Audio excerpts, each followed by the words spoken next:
All right, ladies and gentlemen, welcome to No Final Bell. Yes, we are back after well another little hiatus, trying to make sure that it doesn't happen as much, but seems to be happening. Um, but we have some sad news in the wrestling world as Yeah, another death happening so unexpectedly. suddenly and so unexpectedly. Um, Although this one was a lot more unexpected than the last. Um, Rest in peace to Jay Briscoe, Jamin Pugh. He unfortunately passed away at the very, very sad age of 38. Um, he got involved in a car accident, head-on collision. He wasn't wearing his seatbelt. His daughters were in the car. So, yeah, it's just very, very unfortunate situation all around. Um, Jay's daughters are in critical condition, one of which needed surgery. Um, and even worse is the day that Jay passed away was literally the day before Mark's birthday. So, prayers for Mark and that family, and even just in general, prayers to Jay's wife and his daughters, and even just the kids all around, like all in general, because that's a very, very tough situation for all of them. Very sad situation for all of them. Um, I can only imagine what Papa Briscoe and Mama and Papa Briscoe are going through. They just lost their son to a very unfortunate situation. So, and Mark just lost his brother. So, yeah, it's just very, very sad all around. Um, where does Mark Briscoe go from here? I don't know. Where do the Briscoes as a whole go from here? I don't know. Because, you know, before Jay had passed away, him and Mark were still the Ring of Honor Tag Team Champions. So because they beat FTR at Final Battle for the titles, and it pretty much like made you wonder. It makes you wonder now. It's like, what are they gonna do with the tag team titles? What are they gonna do with the Briscoes going forward? Like, I have no idea. But either way, we're gonna get into Impact, Hard to Kill, and AEW Dynamite and Rampage from the past week. So, Hard to Kill, we start with the countdown. Kushida was victorious in a six-way scramble.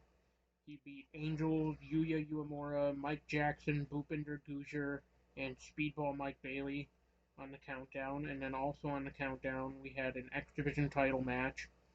Trey Miguel was taking on Black Taurus, and Trey Miguel beat Black Taurus to retain by spraying paint in Taurus' face. Then we start the show of Hard to Kill with a 10 bell salute in tribute to Don West. Now, when I say that the Jay Briscoe death was a lot more unexpected than Don West, I don't mean that like in a negative way or like even a bad way. And even I'm not trying to say that Don West was unexpected as well, because it was.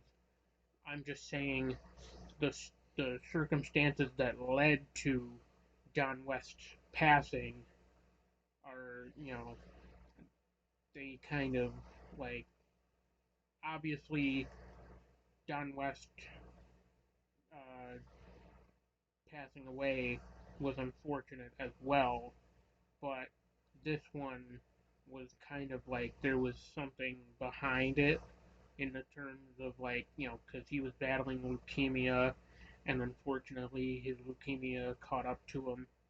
Um, Whereas Jay Briscoe didn't really have any underlying medical conditions. He just happened to get himself in a really bad car accident that ended up taking his life. So, but with that, we get into the first match of Hard to Kill, which I initially, when I was talking about it, I initially was like, okay, this is kind of weird that they start the pay per view with this, but I kept talking about it. I'm like, I feel like the reason that they pushed it to the beginning, to like the match that starts Hard to Kill, is because they were going to leave Mickey James to the main event, which is actually what happened. Excuse me, which is actually what happened. But regardless, we start off with Full Metal Mayhem for the Impact World title. Josh Alexander versus Bully Ray. A lot of people, including myself, were thinking that, man, Bully Ray's gonna do it. He's gonna get that huge, But no. Surprisingly enough, Josh Alexander overcame such insurmountable odds with his wife Jade to beat Bully Ray in Full Metal Mayhem to retain the Impact World title. Then we go backstage with Tara, also known as Victoria, and Raven, showing their support to Mickey James ahead of her match against Jordynne Grace. We get back to in-ring action. Motor City Machine Guns defending their Impact Tag Team titles in a four-way elimination tag team match against Bullet Club, Ace Austin and Chris Bay, Heath and Rhino, and the major players.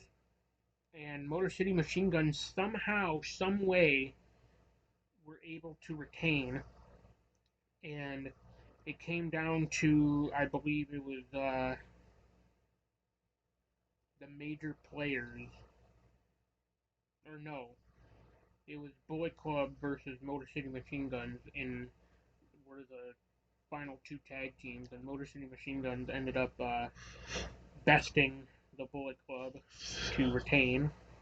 But then after the match, to everyone's surprise, Frankie Kazarian comes down completely unannounced, completely like unexpected, to announce that he has signed a new long-term contract with Impact Wrestling.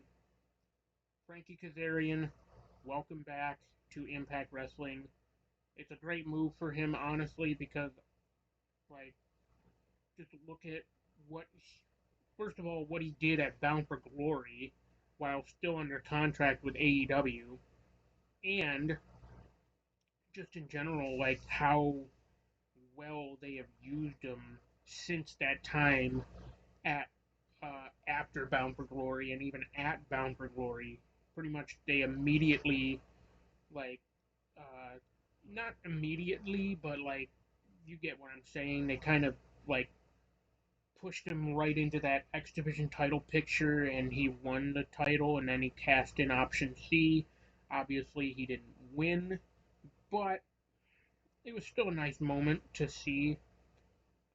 But pretty much like plain and simple, he's just going to get utilized so much better and so much more in Impact than he ever really.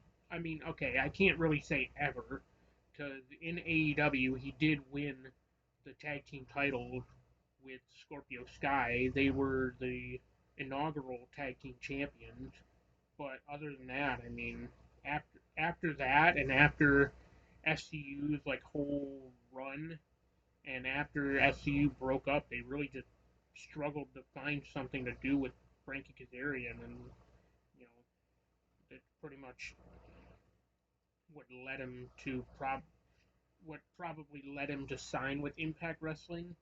Although I did hear that he had like positive talks with WWE, so I mean, he pretty much had to narrow his options down to like two major companies. It's either you go back to Impact, the place that like helped make you a star, or WWE, which kind of you were there, but only really for like you know a handful of appearances, and you were made to look essentially like a jobber.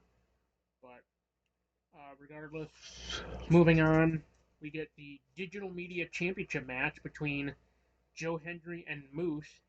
And initially, Moose beat Joe Hendry to become the new digital media champion, but then after the match, Santino Marella comes out to announce that he is the new director of authority and orders the match to restart, which Joe Hendry wins to retain the digital media title. So, I have this in my notes, but there's not really like it's a match that I'm going to be talking about on next week's show for Impact notes that Kenny King challenged Speedball Mike Bailey to a pit fight. And I did see the concept of it. They basically removed like all the ring ropes and like all the and it was basically like a black mat. So and like Speedball was wearing a gi and like Kenny King basically looked like he had um like fisticuffs on and like that kind of thing. But as far as the actual match itself goes, I don't know what happened. I don't like so.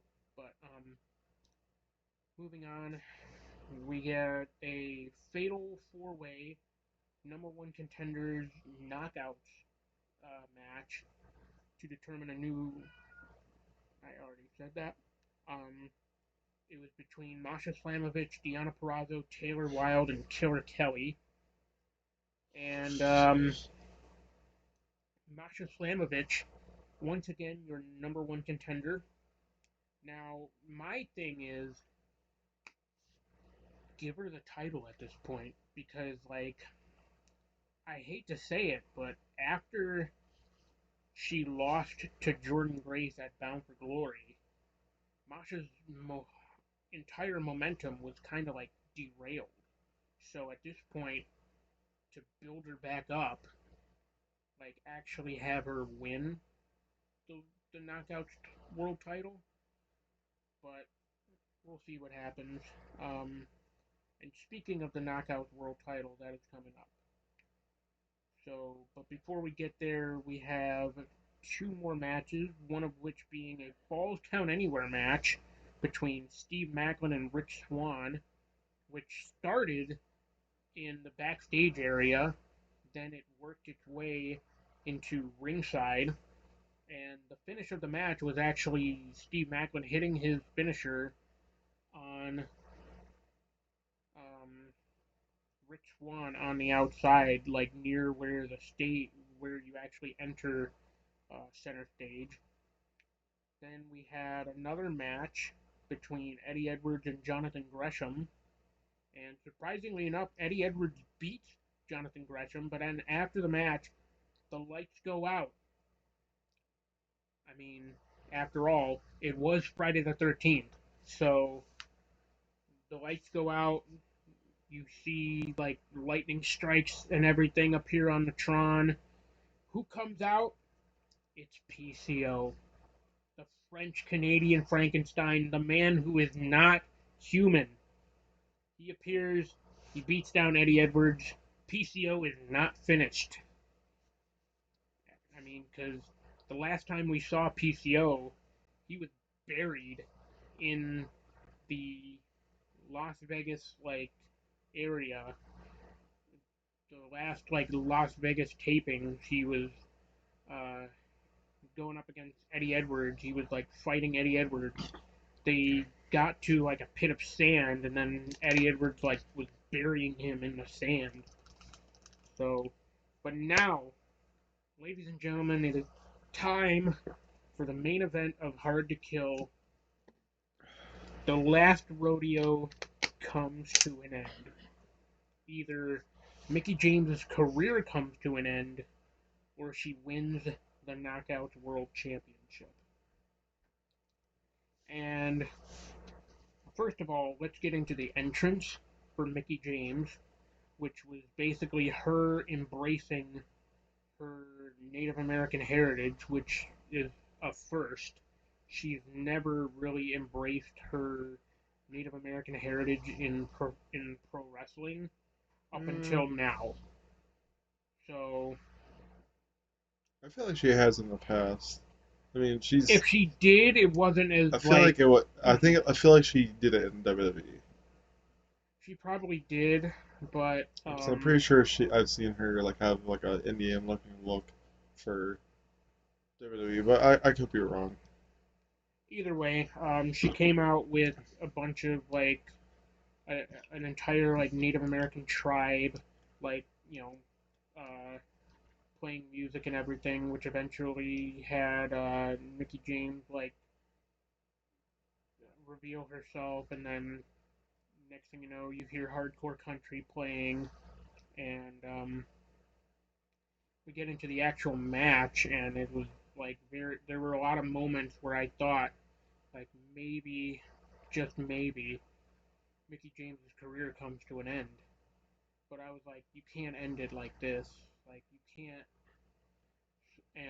And even but the fact alone that no titles had changed hands up until the main event really made me nervous because I'm like, oh man, no titles have changed hands thus far. It really makes me nervous that Mickey James's career will come to an end.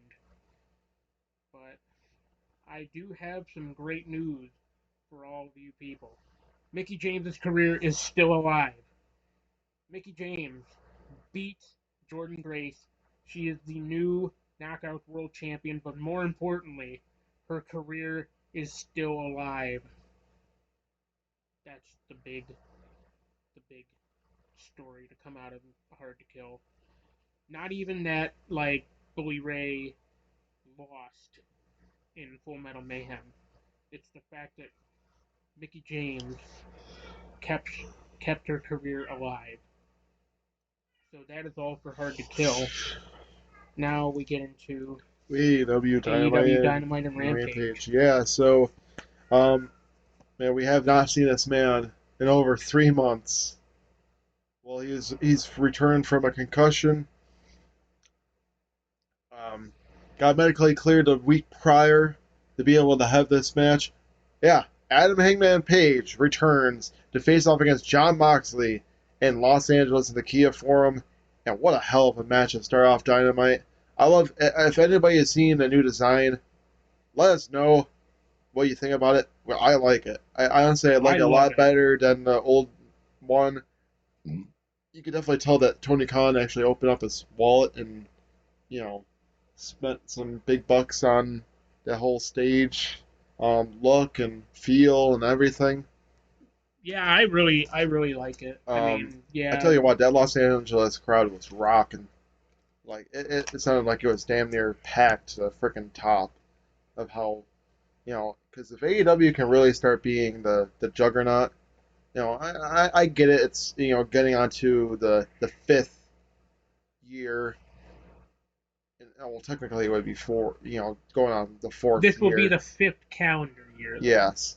So, um, hopefully they can really take off the ground running this year. But it seems like so far for 2023, it's been having a great feel, great look, um, and been doing well attendance wise. Last two shows, if they can keep it up, especially with getting a guy we'll talk about him, returning. Hopefully, it can really up the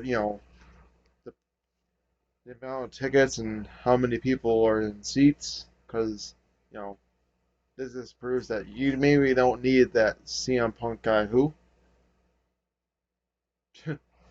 but yeah, and ultimately after such a back and forth match between both of these men, I was shocked. I thought it would be Moxley that would get that would pick up the victory here. No, it was Adam Hangman Page returned and picked up the victory against Jon Moxley here. I'm shocked. I don't know if that means bigger, better things for Adam Hangman Page going forward. I don't know what that means for him. I don't know if what that truly means for him heading into maybe the pay-per-view, but I would think that maybe you can kind of refocus him into getting back into the title picture. Maybe.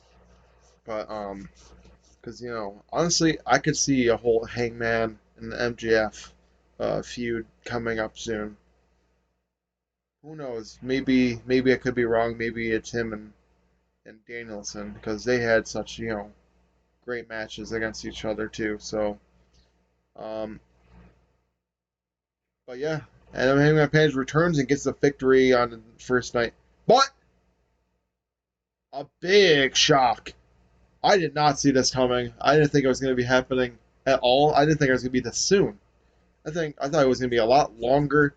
That I didn't even realize it was 6 months that he was away. I thought maybe this man was never going to wrestle ever again. Well, guess who's back, baby?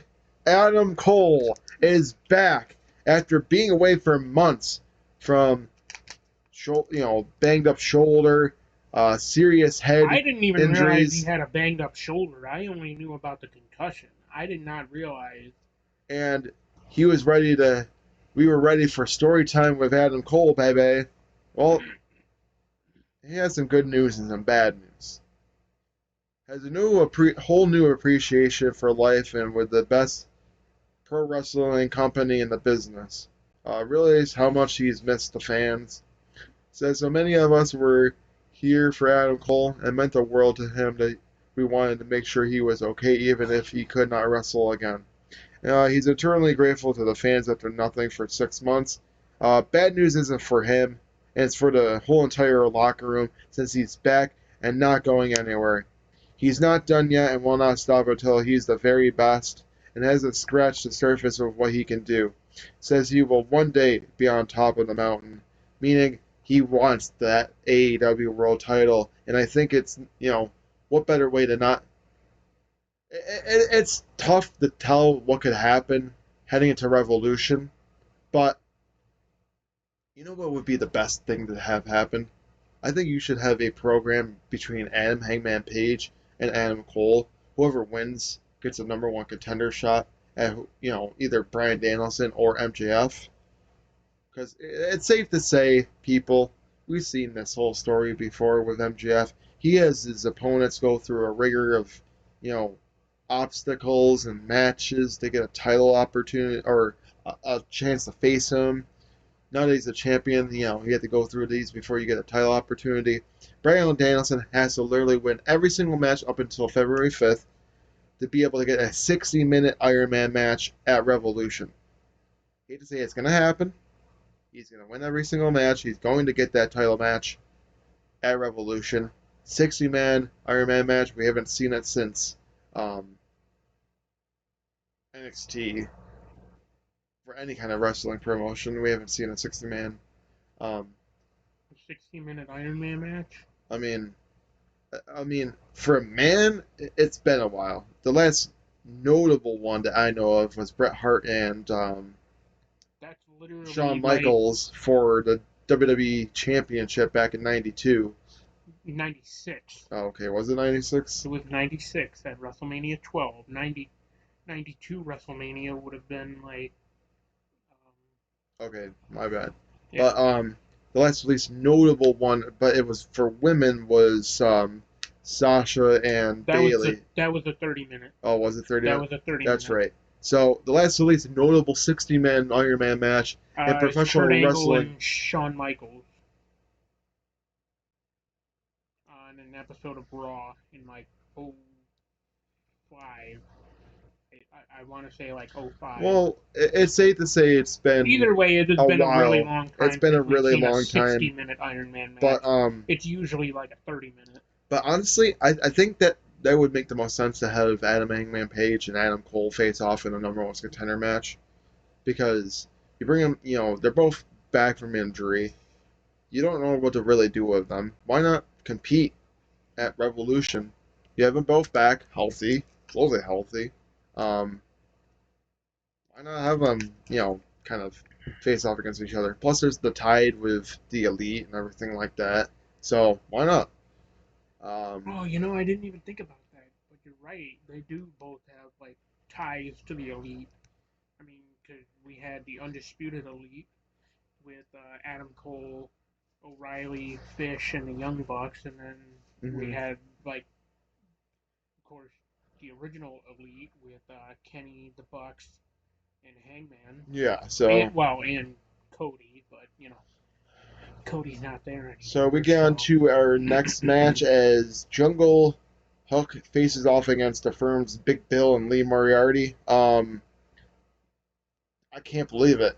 Hook actually did it. He picked up Big Bill for the Exploder suplex. Oh my just goes gosh. to show you when it comes to certain things, size does not matter. You know, this is sad because you look at both Jungle Boy and Hook, they had such great strides of being great singles wrestlers, but Tony Khan just can't seem to be able to get them as over as like singles guys for whatever reason. At least So, Jungle Boy, it seemed like. Whereas Hook, he he's just meh. struggling to try and find like something So for. But it's like I honestly, look at it this way. I It's would like, be dude, okay with them being a tag team. Jungle Hook, it's something. as It's long as something you new. don't forget the fact that Hook is the FTW champion. Yeah, I mean, you can still have him defend it and everything like that, and that could happen. But, um, it would be kind of interesting to see Jungle Boy turn heel and try to go after Hook for the FTW Championship. But honestly, who knows? But yeah, they beat the firm's Big Bill and Lee Moriarty. Um, I don't know why. MJF seems like he's very scared about facing Danielson in an Iron Man match, but Danielson has to win every match he faces for a month to get the match. And say we already talked about it. I think it's gonna happen. Danielson is gonna face. Well, of course, we will be talking about it next week's episode. He faced off against Bandito, and then Hmm. the you And know then this next week, episode he's gonna be facing off against Brian Brian Cage. Cage. Yeah. Um, and speaking of Bryan Danielson, he faces off against Kinosuke Takeshita in a really great match. We talk, we didn't really exclusively talk too much about the MGF promo, but he's like, "What's your name? Isn't it Takeshita?" You know, so Yeah, basically saying what fans in Rochester were saying about making fun of his name because when we went to Dynamite in Rochester, he was there. He took on Eddie Kingston on that episode of Rampage, and people were like, "Oh, take a shitta!"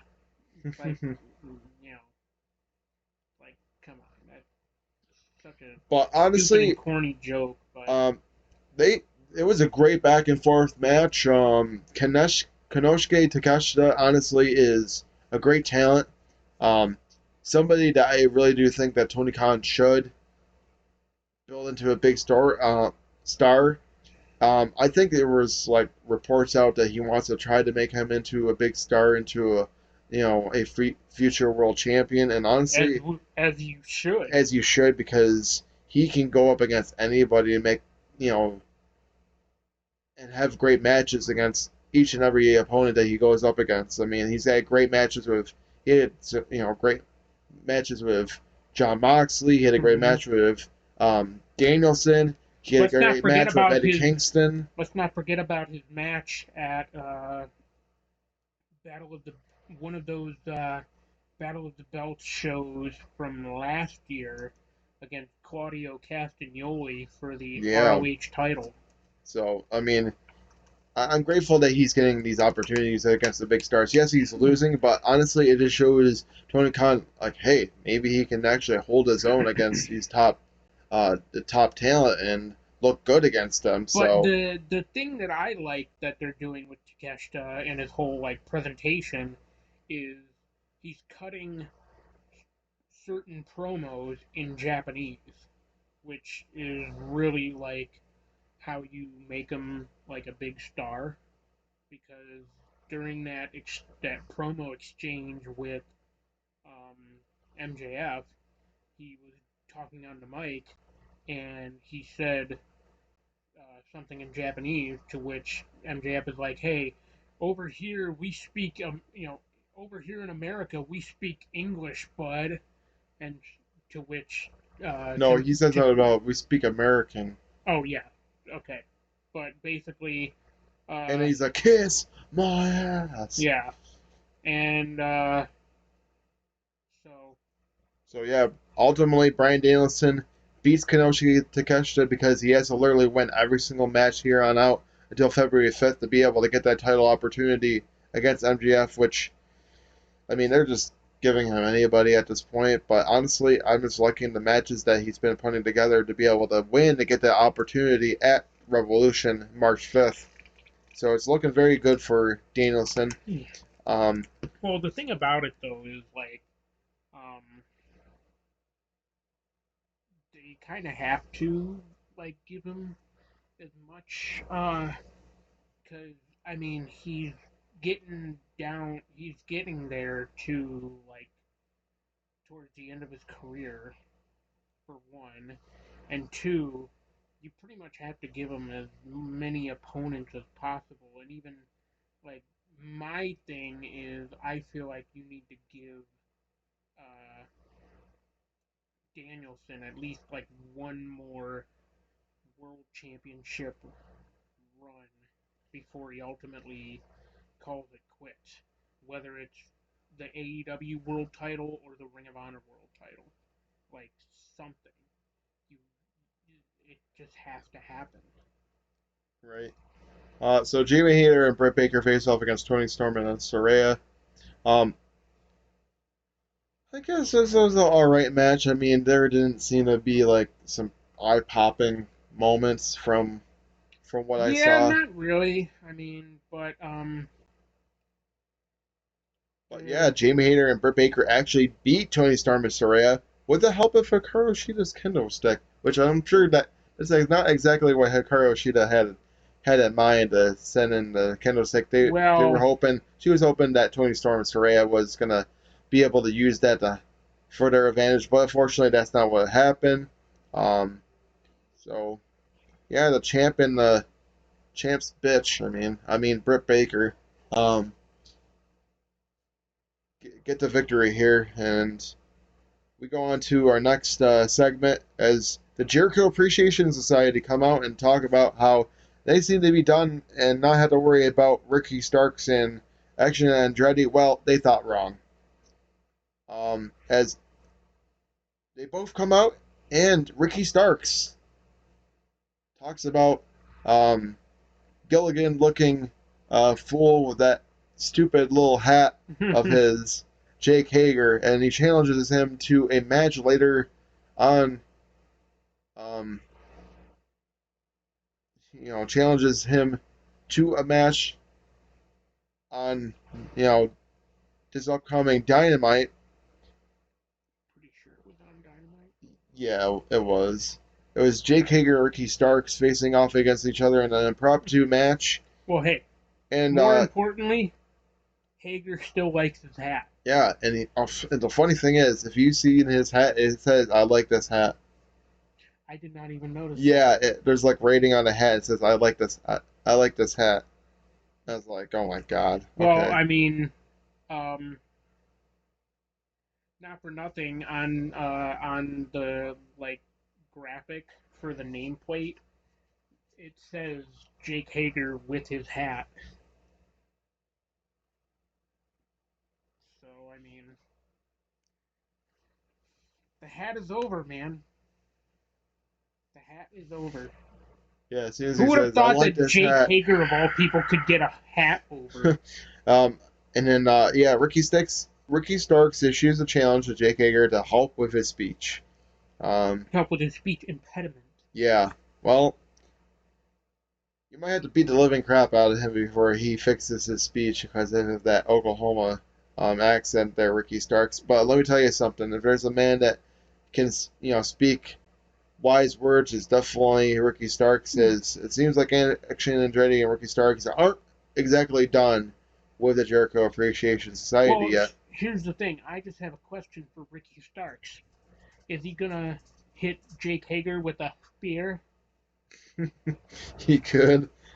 So we go on to our main event of Dynamite as the Elite face off against Death Triangle in the last match of the best of seven series in basically a ladder match.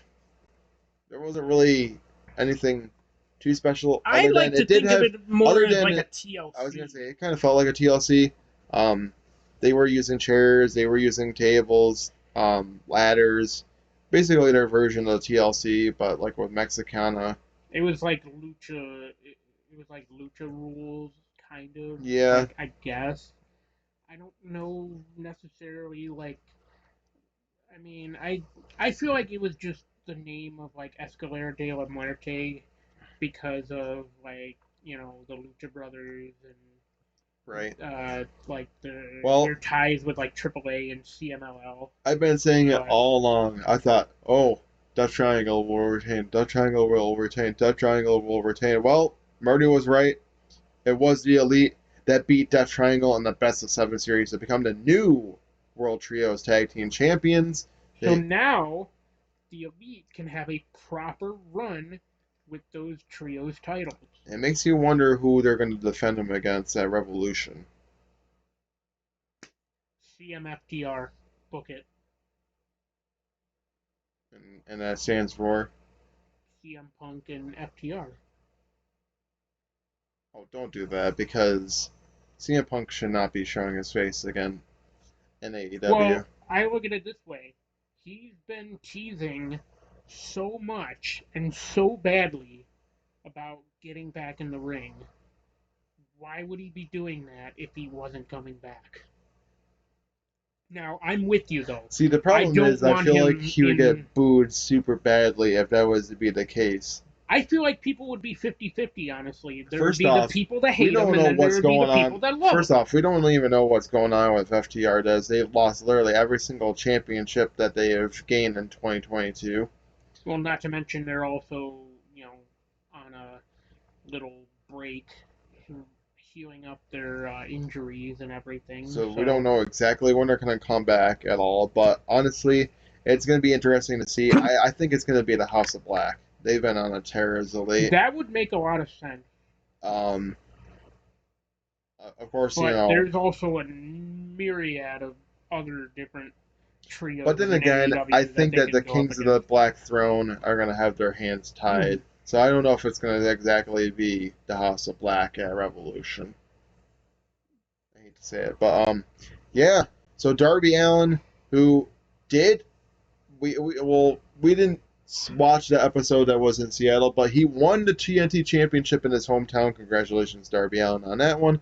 Um, as he's currently the new TNT champion, beat Samoa Joe for it. Um, And then, like, def- literally 2 days later, defended it defended it against, against Mike Bennett. yeah, and beat And him, then and then faced off on this, Rampage.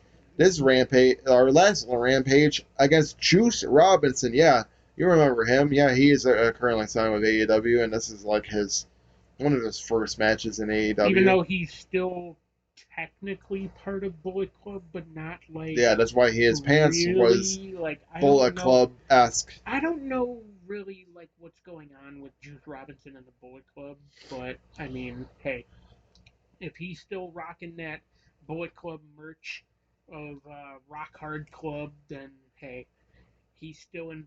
Well, actually, no. I changed. I Let me take that back because I forgot. When you're Bullet Club for life. So Right. of course, Juice Robinson is actually still part of Bullet So Club. yes, Darby Allin beats Juice Robinson to retain the TNT Championship, but it was pretty good back and forth match. I mean, Darby Allin just got thrown around like a rag doll in that match, but comes back as always, beats Juice Robinson. I think he tapped him out or something like that, if I remember correctly, or beat him 1, 2, 3. I No, know. he beat him 1, 2, 3 with the coffin drop. No, that's right. But yeah, Darby To Allin's which, been by the way, To which, But during that coffin drop, freaking Juice Robinson sold that like you know, to which Darby Allin but will put the title on the line against Kushida yes Kushida. We talked about him in the beginning, towards the beginning of the show. with Impact, but now he's But coming to now he's coming to AEW AEW to to answer that open challenge for the TNT title. yes. We've seen the Kushida on AEW before. Have we? Pretty sure we have. Not that I remember. Is this the first time that he's been in I'm pretty AEW? sure this is the first time he's been in AEW. I'm pretty sure. Oh, maybe it is. Okay, well, it's gonna be Well, either way, making you've his seen him before AEW. in Impact. Yes, he's You've seen him before making in, his AEW debut against Darby Allin for the TNT Championship. See, this right here, Tony Khan. If you were doing this with Wardlow, the title wouldn't have gone. Now, yeah. the title is kind of swooping back up because this is what you need to do with a TNT Now, Championship. don't let it go down again. Yeah, Don't. which means, spoiler alert, don't give the title back to Wardlow. I mean, I would be No okay if offense they to gave Wardlow, him. but I He mean, didn't I just don't think really he has that. connect as a I champion. don't think he has the F factor to even be a world champion because even if he didn't connect as a TNT Yeah, he champion, didn't click as I a don't think he's TNT. going to connect as the world champion, and that's just No. me. But I getting mean, back don't get on, me wrong. He had like championship credentials, and he had the look to be a champion. But like, you know, having the look is different than actually like having the track record and like having like you gotta basically have enough charisma and like everything to be a champion. And I hate to say it, but Wardlow really doesn't have that. no, he did not. So So, he just didn't click as the TNT champion. That's pretty much what will do it right there too. right. No, he did not connect as a TNT champion. He didn't really connect I with mean, the don't get me fans a wrong. lot overall. I The mean, moment because, in Rochester was great, yeah, it but was. other than that, it's like So, the Mogul affiliates. Yeah, you remember them, the team of Swerve Swerve Strickland Strickland, and his gang of tattooed freaks. yeah, Parker Boudreaux, and Parker Boudreaux and the other guy. I forget his name. they claim to be The old baseball they player. claim that 2023 will be the most violent, that they will be the most violent thoughts. Well, Okay, if we you need to say see so. you guys in a trios match first or something like that before we can even claim Who's that. to say they're not like the next to potentially challenge the Young Bucks? They could. The The Elite. Elite. They very well could. And that's probably what they're going to go towards. You know, but Maybe. honestly, I'd be fine with it. I do stand by this word. Um, of course, we didn't really talk about it, but there was um, the Acclaimed that were on the show with Daddy Ass, and then we're gonna get basically the Scissors um, on the Walk of Fame, which I don't think is what actually happened. Maybe it did, maybe it did not, but it was kind of like a filler segment.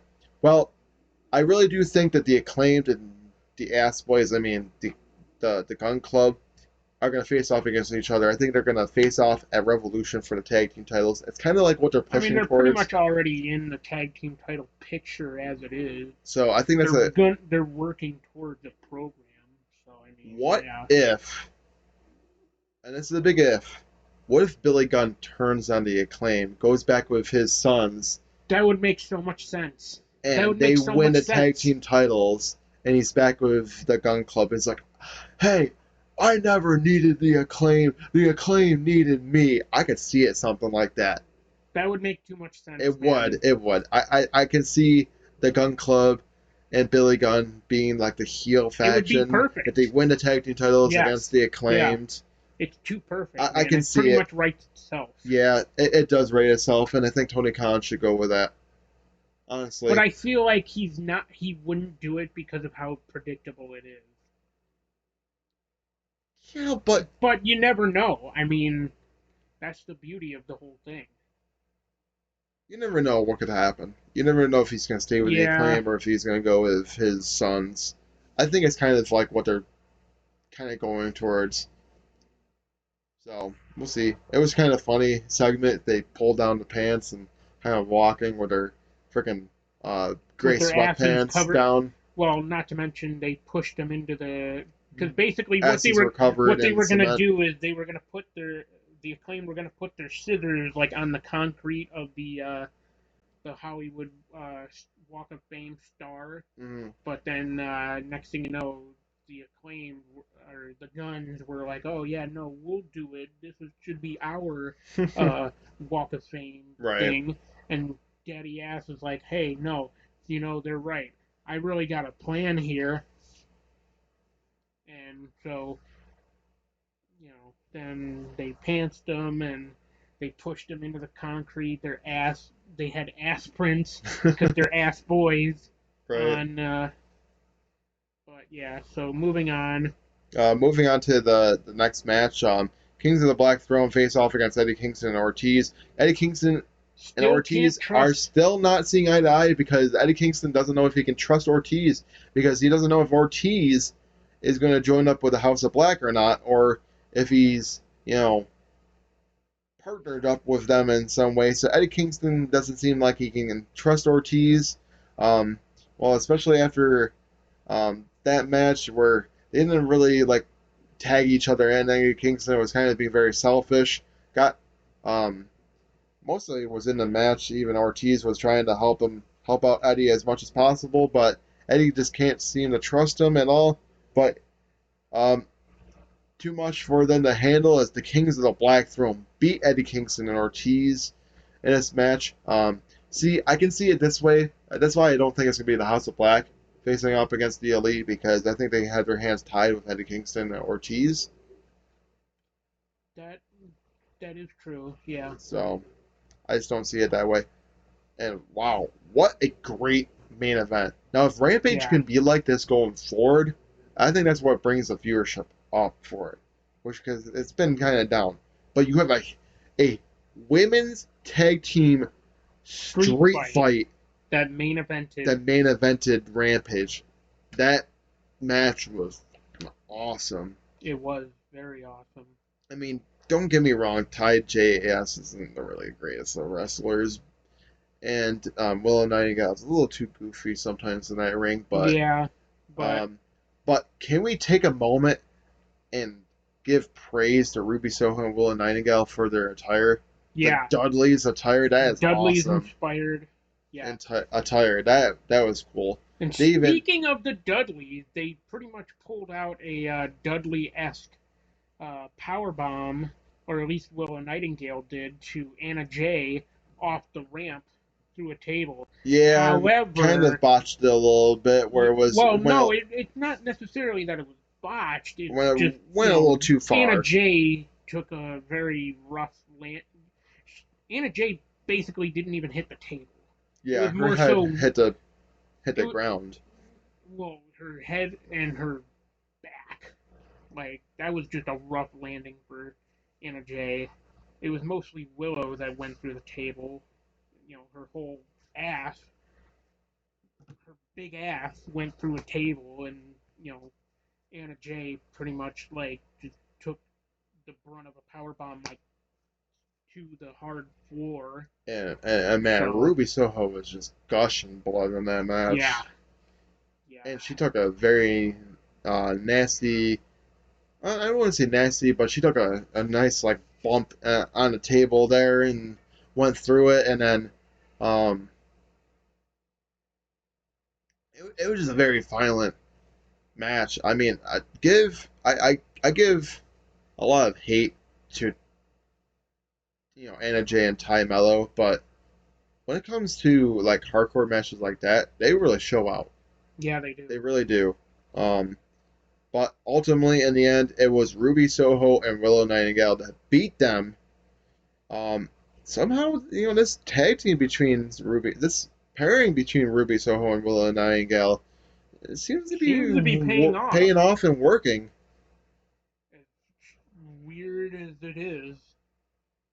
But I look at it this way as like, man, why are you subjecting Willow Nightingale to a tag team? Honestly, you gotta do something with her I because get it, but at the same time, it's like I really feel like she should be going after. I mean, but at the same time, it's like you've already tried like 3 different times with Willow to go after a title, and it didn't work.